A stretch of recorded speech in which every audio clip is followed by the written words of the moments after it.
Welcome to अरियंत। ये diagram है NCERT book से चैप्टर फोटोसिंथेसिस का फिगर 11.3 और ये तीन ग्राफ दिए हुए हैं ए, बी और सी। हम तीनों को सेपरेटली समझेंगे फॉर ए बेटर अंडरस्टैंडिंग। देखिए, जब कभी भी आप लाइट एब्जॉर्बेंसी इंडेक्स चेक करते हैं, अगर आप पिगमेंट्स का चेक कर रहे हैं तो उससे जो ग्राफिकल रिप्रेजेंटेशन आता है, पता चलता है कि पिगमेंट कितनी वेवलेंथ की लाइट एब्जॉर्ब कर रहे हैं। उस ग्राफ को बोलते हैं एब्जॉर्प्शन स्पेक्ट्रम।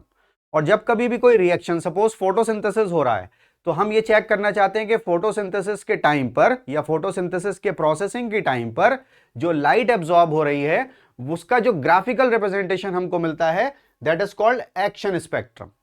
तो टी.डब्ल्यू. एंगलमैन, इन्होंने क्लैडोफोरा पर काम किया जो कि फिलामेंटस ग्रीन एल्गी है, और उन्होंने देखा कि ब्लू और रेड लाइट के रीजन में ज्यादा ऑक्सीजन इवॉल्व हो रही है, एरोबिक बैक्टीरिया वहीं इकट्ठा हो रहे थे।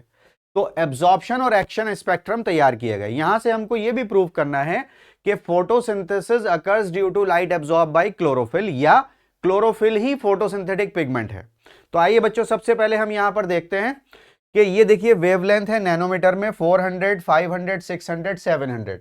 तो ये जो 400 का रीजन है ये ब्लू का रीजन है, जो 700 का रीजन है ये रेड का रीजन है।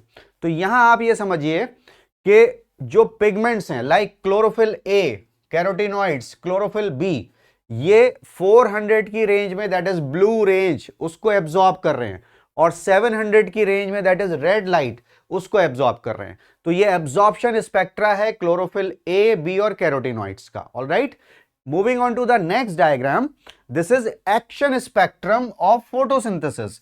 फोटोसिंथेसिस हो रहा था उस टाइम पर जब लाइट एब्जॉर्बेंसी चेक हुई, तो फोटोसिंथेसिस का जो हमको स्पेक्ट्रम मिला, ग्राफिकल रिप्रेजेंटेशन मिला, उसमें भी हमने देखा कि ब्लू के रीजन में पीक आ रही है और रेड के रीजन में पीक आ रही है।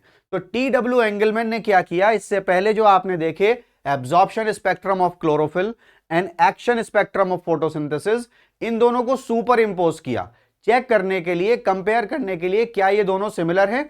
तो थर्ड डायग्राम हमको बताता है कि क्लोरोफिल ए का एब्जॉर्प्शन स्पेक्ट्रम और फोटोसिंथेसिस का एक्शन स्पेक्ट्रम सुपर इंपोज करने के बाद दे रफली are parallel, which means that photosynthesis occurs due to light absorbed by chlorophyll, या chlorophyll ही photosynthetic pigment है।